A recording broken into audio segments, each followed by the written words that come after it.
देवापुढे उभं राहून तुम्ही काय मागता त्यापेक्षा देवाकडे पाठ असताना तुम्ही कसे वागता यावर बऱ्याच गोष्टी अवलंबून असतात.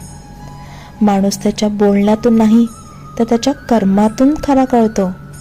चांगले कर्म, चांगले विचार जर तुमच्या मनात असतील तर तुम्ही देवळात नाही गेलात किंवा कुठल्या मंदिरात नाही गेलात तरी चालेल.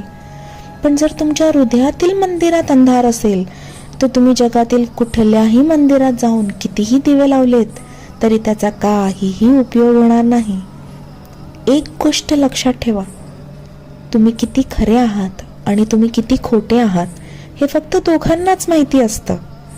एक म्हणजे परमात्मा आणि दुसरा तुमचा अंतरात्मा. त्यामुळे आयुष्यातील या दोन गोष्टी कधीच कमी होऊन देऊ नका.